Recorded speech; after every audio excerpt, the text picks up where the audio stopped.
Alright guys, what's going on? Welcome back. It is episode number 12 of the Newcastle United career mode, coming on the back of back-to-back 1-0 victories as we stay undefeated in the League and the Champions League as well. Yes, of course, knocked out the EFL Cup, but even so, fantastic start to the season for the Magpies as we aim to stay top of the table. So, first game of today's episode, Aston Villa at home, heading into this game. Can we just say, like, honestly, the amount of managers that I don't know whether you'd say overperformed. Maybe overperformed is the right word. I'm not too sure. But yeah, last year, I mean, honestly, like Unai Emery came in after the Steven Gerrard kind of mess, let's be honest here. And he did a great job of stabilising, giving them newfound confidence and guiding them to European football. The Magpies, who of course we're managing in this save, top four, back in the Champions League a year after their season where halfway through, or at least a third of the way through, and they looked as though they were certain to go down. They're in the Champions League next year. Eddie Howe did a tremendous job. Obviously, if you want, you can say Guardiola guiding his sides to treble. Eric Ten Hag's first season, a domestic cup. And of course a top four finish as well. Mikel Arteta, of course, as well. Being the closest threat to Man City for a very long time, leading the Premier League as well, getting Arsenal back into the Champions League. And you got De Zerbi at Brighton, did a tremendous job there, getting them into European football as well. Thomas Frank, I think his work went a bit under the radar, as did Marco Silva's, with Fulham, of course, being a newly promoted side and guiding them well clear in the bottom three, and for a while did have an outside shot at European football. Then, of course, there was my manager of the year that ironically got sacked just a couple of weeks ago. That was Gary O'Neill with Bournemouth. I mean, there were so many, I'm probably missing some, but there were so many managers that last year, either they came in midway through the season or started a campaign, and they had fantastic seasons, absolutely brilliant seasons last year. It was a brilliant Premier League, wasn't it? Let's be honest, it was a brilliant Premier League last year. Really, really enjoyable. Anyway, we drew the first game 2-2, battle back from a goal down twice in the game to remain undefeated in the league there and had a good point against an Aston Villa side. I said before, there are certain bogey teams for me in FIFA. Aston Villa is one of them. I always find them tough to face. And in the following game, West London, Thomas Frank's Brentford here, taking on the Bees, and oh my goodness, this is one of the contenders for goal this season. I've scored some really nice goals here. This one is definitely up there. Chipped the ball in, headed away, kept alive, and then Alexander Isak with a gorgeous bicycle kick there into the top corner past Strakosha for his 12th in 14 games in minute number 6. Yep, Alexander Isak is having a fantastic season and going for that golden boot he narrowly missed out on last year. So, yeah, we're leading by a goal. Brentford find a leveler through Brian and Buemo with 17 minutes to go.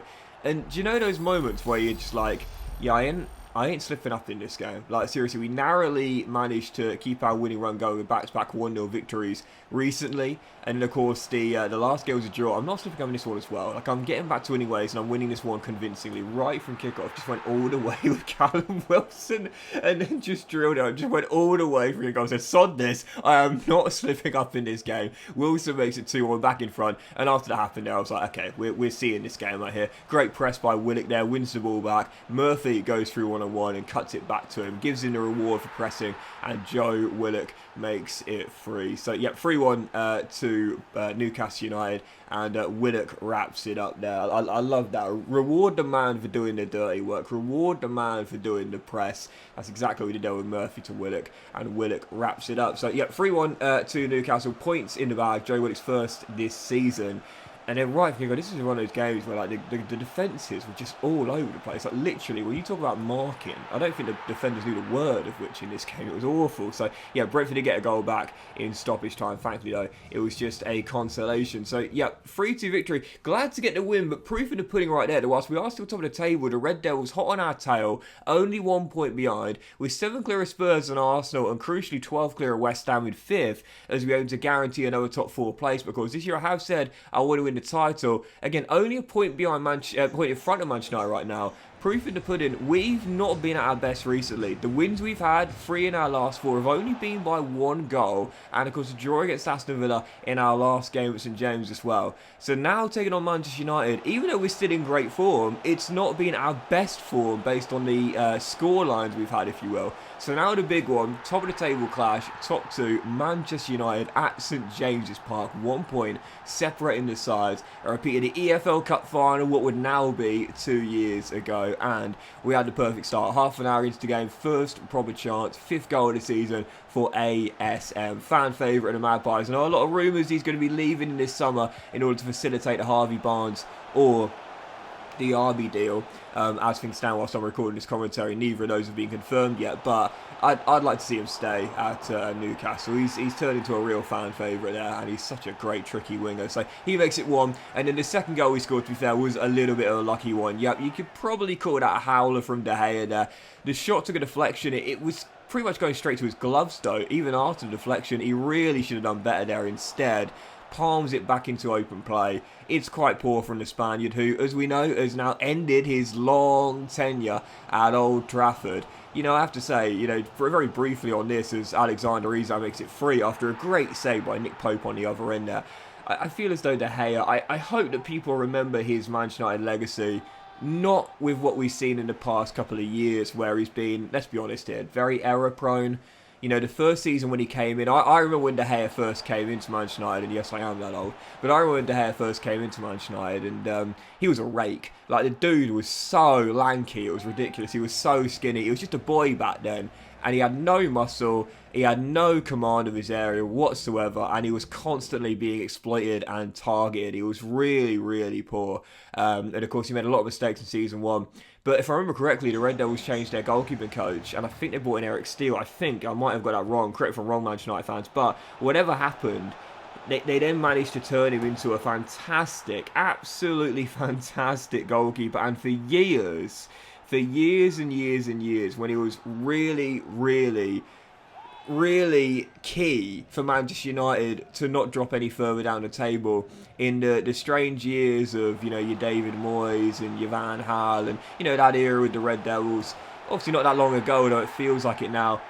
He was so big. I mean, honestly, any Manchester United fan will tell you, he was so big during that time, and he single-handedly won Manchester United points. Oftentimes, it appeared every other weekend. It was unbelievable. The guy was constantly bailing the Red Devils out. I remember I went to watch Manchester United play with my brother. My brother's a big Manchester United fan. He went to watch them play Leicester quite a few years ago now. And he just made this tremendous save. He was brilliant in that game. He made this tremendous save. We were in the Stretford end, and we sort of watched it from behind the goal. And it was unbelievable, the save. And this guy was doing that like every other weekend. It was unbelievable. I hope that, even though I know the past couple of years he's been very poor, and no one's going to deny that, he has been poor. Everyone accepts that. I hope people remember him for those years when really he was their player of the year, and it wasn't even close. They were in a bit of a mess back then. They were really struggling. They were struggling to get back to where they were once in the Fergie years. And De Gea kind of made sure, listen, it's bad, but it's not going to become terrible with me between the sticks. I hope that's what the Red Devils fans thank him for, remember him for, and how we all look at one of the great goalkeepers of the past decade or so in the Premier League. Even so, we won the game 3-1. They all drew a Shakhtar Donetsk in the final game of the Champions League group stage. Obviously, the game was meaningless, so I threw a backup side out there. Only Nick Pope started, and we drew the game 1-1. And in the following game, went to North London to take on Spurs here. And, well, I've got to be honest, I was just like, okay, got a massive win against Manchester United. You know consistency's king. Fair enough, we drew the following game against Shakhtar, but that was on a backup side. Let's win this game, and let's win it big as well. Let's try and pull away from the Red Devils. We went 2-0 up in the second half, whilst Angel Correa did get Spurs back in the game soon afterwards to half deficit and make it 2-1. 10 minutes on the clock, aiming to wrap these points up and confirm this big victory. Guimaraes finds the RB down the right into Isak. I love that body contour there against Eric Dyer. And in the end, he gets a hockey assist. Joel Linton offloads, and St Maximi makes it 3. That was really nice there. There is something to be said about using a body in FIFA, and I think it's something which I think people really need to look into a bit more. Like, you've got to see where the opponent defender is and where you are and where the ball's coming in. I know it sounds very obvious, but basically, if you've got that little bit of shield, use it to your advantage. Use it to your advantage. The AI, whether you're playing on the hardest difficulty or the easiest, they don't seem to react to that. So there was no need for that press to be so intense there with Isak. It was very easy for me to use that body, twist, turn, and then I'm through. Basically, well, if I wanted to go all the way, possibly one-on-one, but instead played it across, and St. Maximin wrapped the move up even easier for me. But yeah, it's so nice when you use a body as a shield to protect, and for players with big frames as well. That's one of those sort of, it's the sort of thing that doesn't show up in the attributes. You don't see that in the attributes there. Isak doesn't have like a shielding ability, if you will. Yes, you could argue ball control, but for the most part, he doesn't have a shielding ability. But if you've got a player that's got, again, good strength, good ball control, you know, and good balance and agility as well, which Isak does, you can use that frame of his. He's over 6 foot, he's quite tall, and you can use that body, use that frame to hold the ball up and offload and get around the defender easily. So even so, I won a game 3-1, and in the following game, Steve Cooper's Nottingham Forest. Can you say Steve Cooper overperformed last year as well? Possibly. I mean, Forest came up. I said they'd stay up. I thought they would, but they were struggling quite a lot, to be fair, especially to gel with all the new signings. 21, I think it was, unbelievable. But Steve Cooper, they pulled out of the bag later on with back-to-back wins, including against Arsenal, lest we forget, the City ground, and ended up surviving before the final. Can you say Steve Cooper overperformed last year? Possibly. But even so, we took on Steve Cooper's side here, and we ran them rampant, basically. Scored 2 goals in the first half, and then Callum Wilson got one 4 minutes after the restart to make it 3. So comfortable 3-0 victory against, 4-0 victory against Forest there, and a big win as we continue a good run of form. So yeah, back on track, no doubt about it. You know, a couple of slip-ups, couple of inconsistent wins, but yeah, back on track now, no doubt about it, with a big 4-0 victory. But of course, with consistency being king, that means we've got to keep it going. Following game, David Moyes' West Ham away from home. How pleased I was to see Moyes get his first major honour in his managerial career last season. I was reluctantly pleased, I'll be honest, obviously being a Millwall fan. I couldn't exactly root for West Ham to win the Conference League, but yeah, I did have a little bit of a smile when I saw David Moyes celebrating. I can't be honest. I can't not be honest about it, because you know me, I'm a massive David Moyes fan. Always have been, always will be. Massively underrated manager, and glad to see him finally get a major honour. The Community Shield is not a major honour, before anyone points that out. Anyway, we took on Moyes' side here. Sandro Tonali scored his first goal for the club. Can you believe it? He's finally got one. Yep, Sandro Tonali finally off the mark. Didn't score at all last season. Now gets his first goal for the club, makes it 1-0. And then St. Maximin, having a brilliant season this year, makes it 2. Yep, our FA Cup winner last season, scoring a goal in the final. Makes it 2 right before the break, converting the rebound and giving us a cushion. 15 minutes to go. I'll be honest here, at this point, I wasn't really playing with much intensity. Just going to see the game out and see the points out comfortably. Alan gets another one and bags a brace. He makes it 3 with 15 minutes to go. Points in the bag here. St. Maximin gets yet another goal. I think it's goal number 8 for the season now for our number 10. So, yep, 3-0 Newcastle, and his stoppage time corner for the Magpies here. And a chance to make it 4. Trips, whips it in, and Isak uses that big body of his to head it past Alphonse Areola and make it 4. Final score in London, West Ham 0, Newcastle 4. So back-to-back 4-0 victories, and this is more like it. Yeah, back on track and back to winning big as well. Because of the fact Manchester United have been hot on our tail, and we know it's going to be a tight Premier League season once again. It may well come down to goal difference. If that's the case, we don't just want to win, we want to win big as well. Right on cue, back-to-back 4-0 is exactly what we wanted. So following that, we saw 4 players under deals that come the end of the year. Obviously Tim Krul, who we just brought in, one of our youngsters who I'm totally fine letting go on a free. And also the 2 centre-halves, Fabian Schär and Dan Burn, who to be fair do get a lot of game time. Dan Burn came from Brighton, obviously spent a lot of time playing left-back under Eddie Howe. I've only really used him at centre-half though for me. I haven't really used him at left-back at all. I think with Dan Burn, I'm probably going to let him go. He's 79 rated, which is decent, but I don't think going forward I'm going to need him much. So I think Dan Burn, I can probably let him go as he's 31 now. With Fabian Schär, I have given him a new 2-year extension. Schär last season was tremendous, and one of the reasons we won that FA Cup with that brilliant performance in the final. Schär I'm going to keep, but I feel like I only really need the 1. So I think I'll keep Schär, but let Dan Burn go on a free if he wants to go elsewhere.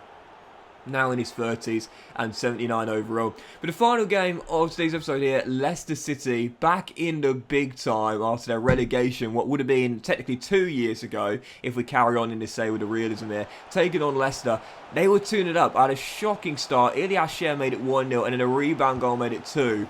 And we were very, very close to losing our undefeated season thus far in the Premier League. I brought on Callum Wilson because you know he's clutch. He scored his fifth of the season in 8 games to make it 2-1. We're back in the game. We've halved the deficit, but we still need another one. And as Joel Linton finds St. Maximin down the left, he rolls it through to Callum Wilson. And oh yeah, nutmegs Wout face to find Miggy at the far post. This dude is clutch. He's been clutch for me in numerous saves before, and he is in this one as well. Scores the first to half the deficit, and then nutmegs Wout face with the cutback across the edge of the 6-yard area. That was clean from Mr. Clutch, Callum Wilson, as we battle back from 2 goals down to claim a point. Listen, it's not a great result. It is a slip up. There's no doubt about that, but it does mean that we extend the gap on the Red Devils to 2, whereas it would have been 1, and crucially, we remain undefeated. We undefeated. So it's still top of the table, 16 wins in 19, still undefeated, but proof in the pudding right there. If we're to have an invincible Arsenal season, I've got to make sure I start games off better. I can't always rely on Mr. Clutch to bail me out. But that will end today's episode of the Newcastle United Criminal, guys. Big fan of watching. Hope you enjoyed it. If you had, then please do drop a like and stuff to you. Have a fantastic day, and I'll see you for the next episode of the Newcastle United Career Mode very soon.